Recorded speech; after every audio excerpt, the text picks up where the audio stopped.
Alright, so hello guys and welcome back to another sit down video with me.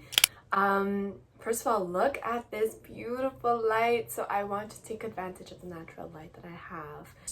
Give some background information. In my undergraduate degree, it was very reading heavy based. So not only was I reading a lot of like articles for the classes and lectures, but also actual novels and just regular short stories. I just want to reflect and talk about it with you guys because at the end of the day, these stories, they're so important.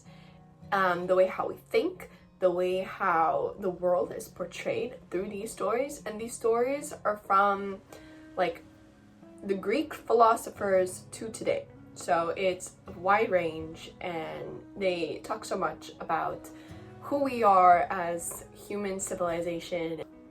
So today's video is about the books that I actually love reading and would actually consider reading more of this type of genre as I go out of my academic career. So the first book I want to talk about, which I'm going to consider as part of my most memorable books, is Angela Davis's Autobiography.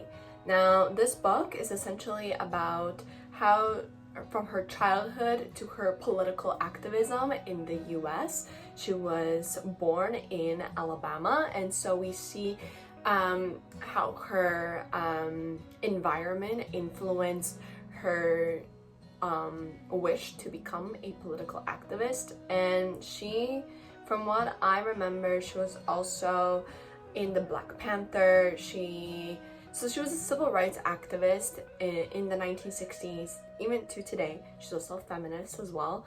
And I thought her autobiography really made me sit down and think and take a step back and remember the struggles that people face then and today too, and how, you know, it's important to put a voice out there. I liked it. It's always a book that I think to when I see stuff happening, especially like in North America.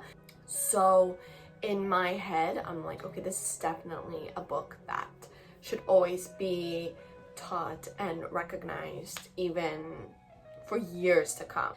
My next book that I want to show you guys is actually, so the next novel I read in one of my history courses. It's called Wake by Rebecca Hall.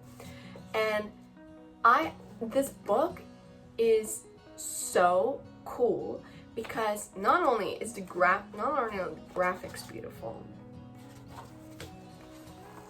See, it's one of those books that makes you reflect on all the, like, the way how I thought of this book is, so it begins with this one historian who's doing research on female slave revolts. What I really enjoyed reading about this book is how she sort of takes us on her journey and her understanding of how she became to be the woman that she is today, even though she has no like family connection to these women or even to this story, but it's sort of to see as like a collective how, you know, they came from point A to point B, and it was so beautifully written that I really love it. Like, visuals made it more effective to the story, which in turn made it very memorable for me.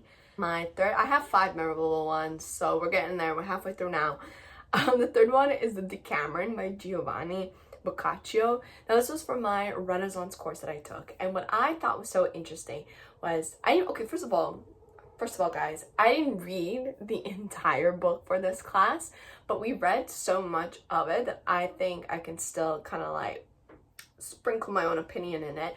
But no, the Decameron it was funny. It was written in the 14th century. It was written in the time where it was the Black Plague, they had their own pandemic at the time. And then all these kind of funny stories, it almost seemed like to relieve people of the suffering that they were going through, and to kind of remember how life is not so rigid and bound to specific type of ordeals. And the favorite one that I remember from the story was the one where Boccaccio discusses of a nun where she was having an affair with the gardener and was caught with underpants on her head, like the guy's underpants. Like, this was written in the 14th century. Like, it's so entertaining. Like, these are definitely stories that, like, you can still possibly hear even today in some ways. Like,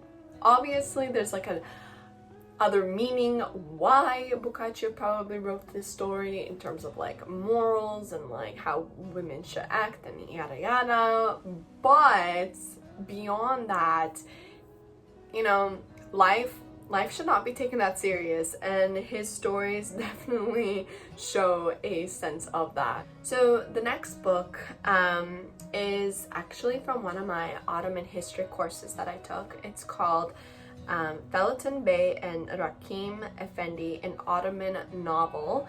It was written in 1975, and it takes place in the late 19th century Istanbul and follows the lives of two young men who come from radically different backgrounds.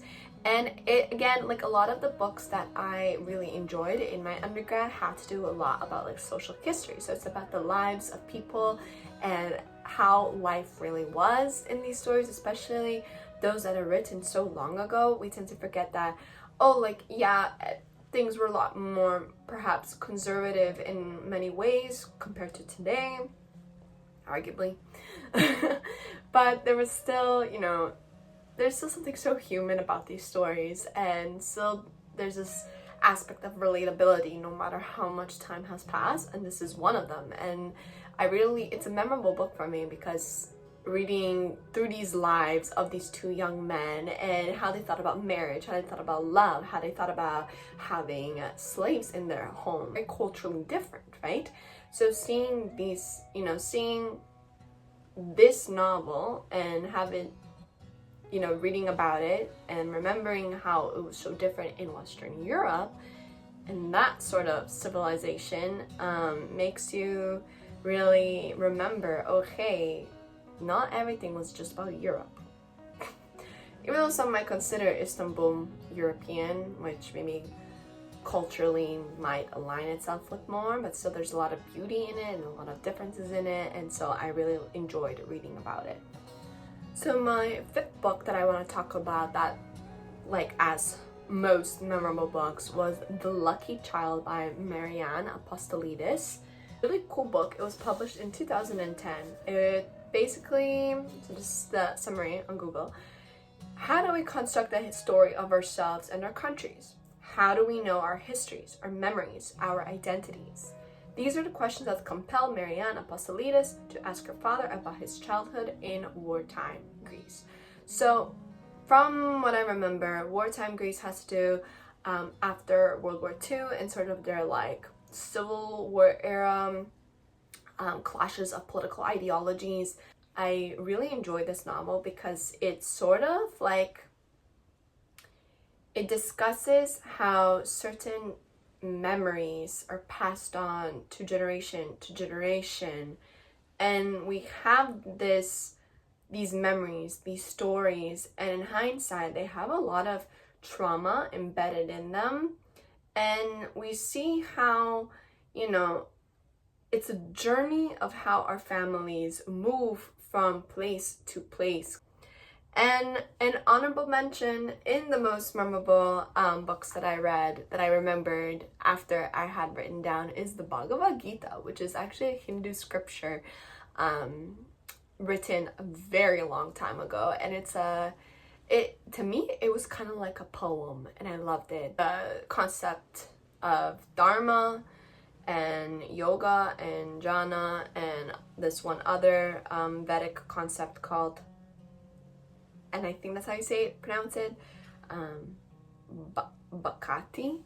I'm not sure, but yes, I loved it.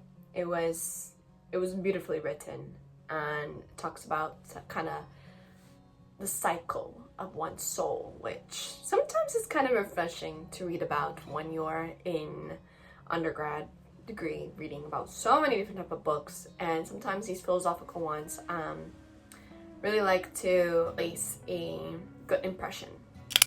Yes, moving on, there's 5 books that were most moving and thought-provoking for me. It's called The Book of Revenge, A Blues for Yugoslavia by Dragan Todorovic. This novel, it was written in 2006. It's a darkly, this is what it says online, a darkly comic recollection of a country that no longer exists and a lyrical examination of the importance of taking a stand when it counts. Set against the backdrop of horrific world events, this is narrative nonfiction at its best.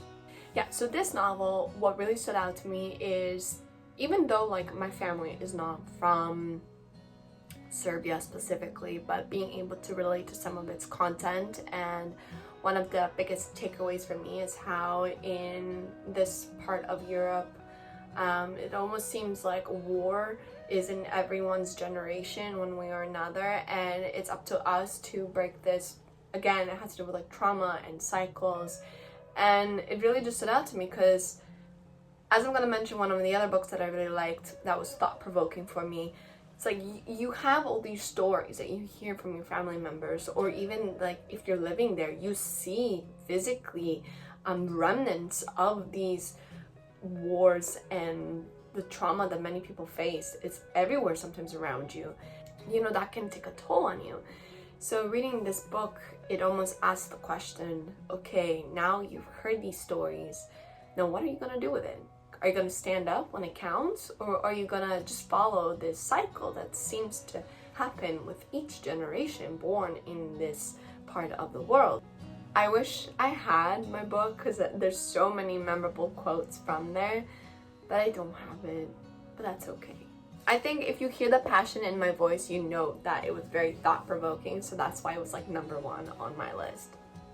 Yeah, so the second most moving and thought-provoking book for me was by Joe Sacco.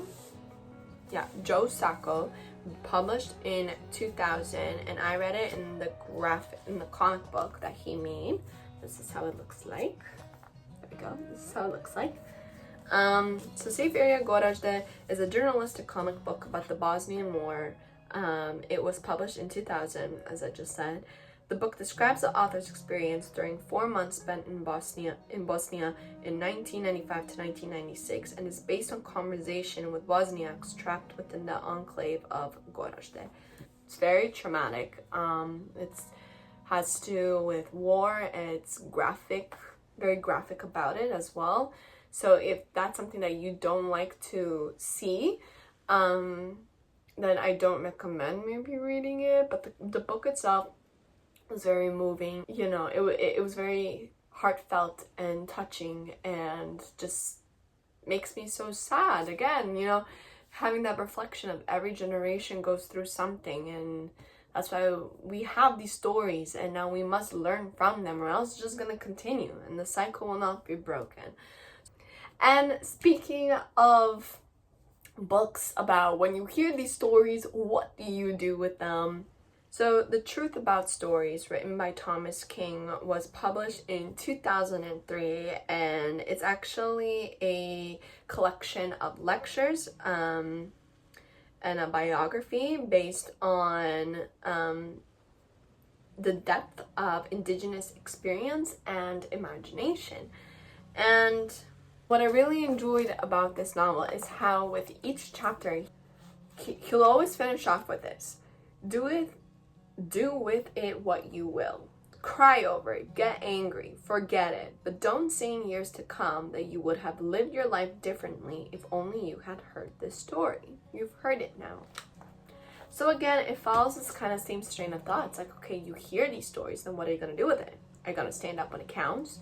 Are you gonna change things in your everyday routine, in your political ideologies? Like, what are you gonna do with it? Something like a good reminder to always have, because we learn things and then we forget about them, or we learn things and then we refuse to adapt to the new knowledge that comes along. But yeah, I really enjoyed reading Thomas King, and whichever course that I ended up taking, especially my indigenous courses, I always thought back to this book because its framework and idea is very, I don't want to say ambiguous, but it's able to adapt easily into many certain arguments, and that's why I thought it was really moving and thought-provoking for me.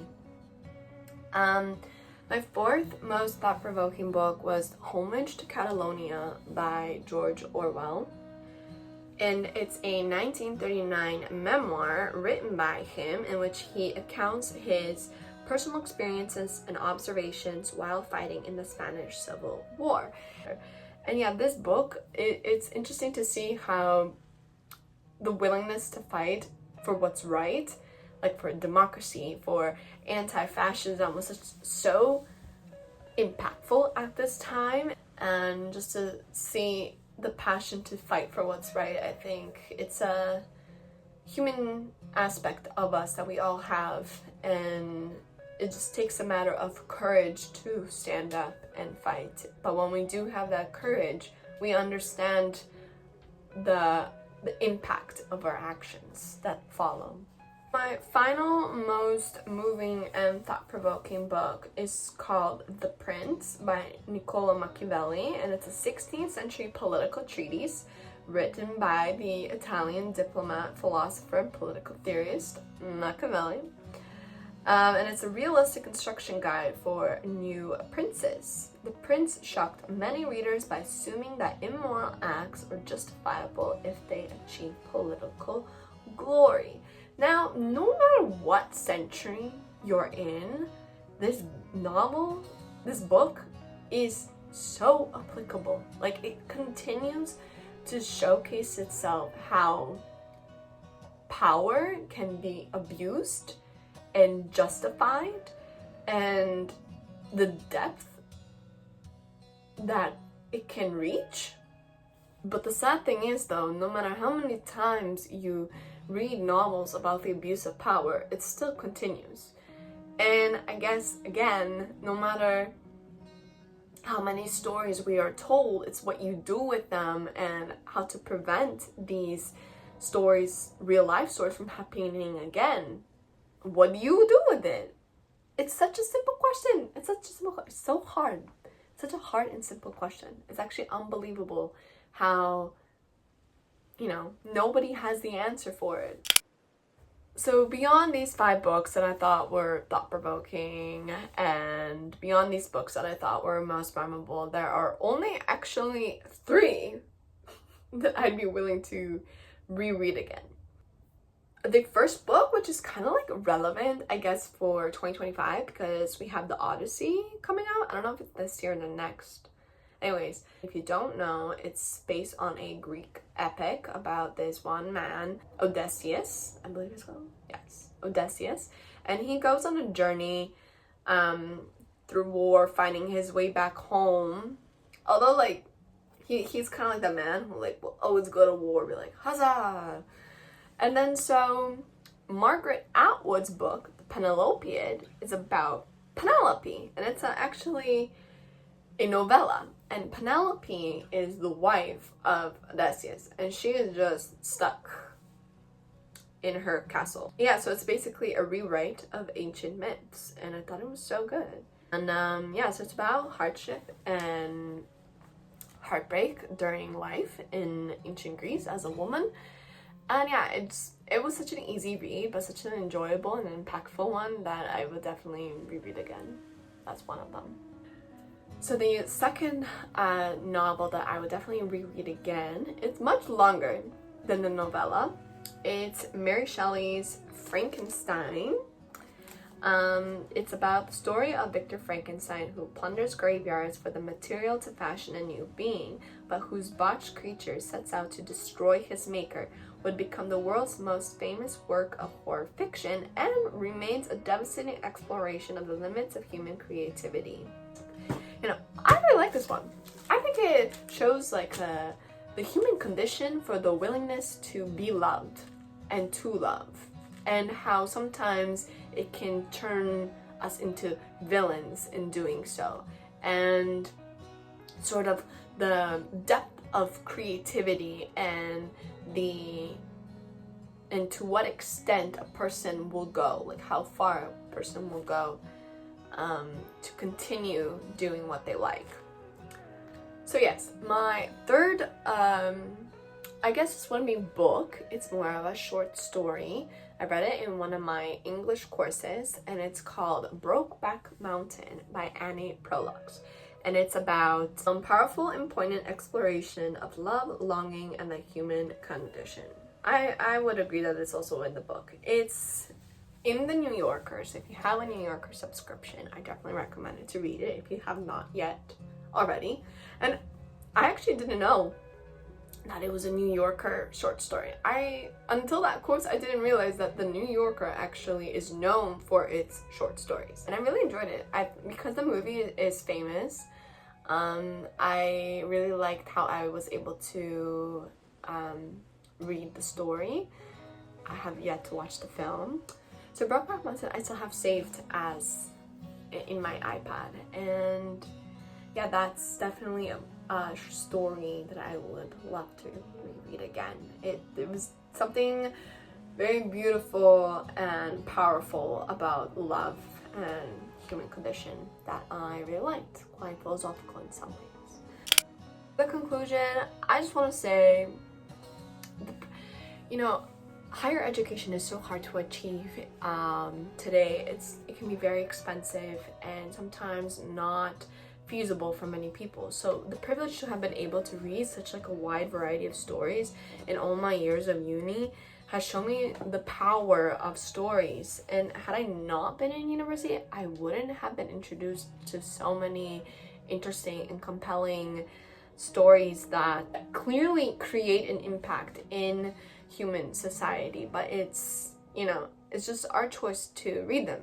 And so I'm thankful that I had been able to been inspired by these books, and to recognize that no, it is important to be reading these novels, especially in today's age.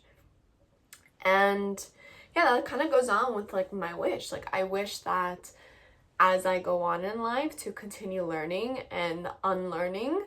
It's extremely important, because that way we are more open to whatever is coming in life. In the end, what I want to say is all these stories have some truth in them. They're created in specific times where clearly it was important for the author to have written about them. And we should definitely take that into consideration. So yeah, there's power in stories, and that's why they're being banned. And that in itself is a message and why we should be reading these books. They clearly have something to tell, but it's how we interpret it and how we use these stories to our advantage that create an impact and change. That's kind of what I gathered from all these years in my university. And if you have read these books or are going to read these books, if you're a university student, then comment down below. Let's have a fun thread below. But if not, that's okay too. Even if one person watches it and you somehow manage to comment and are willing to comment, thank you. I appreciate it. Anyways, I hope you have or had a beautiful, wonderful day wherever you are in this awesome world.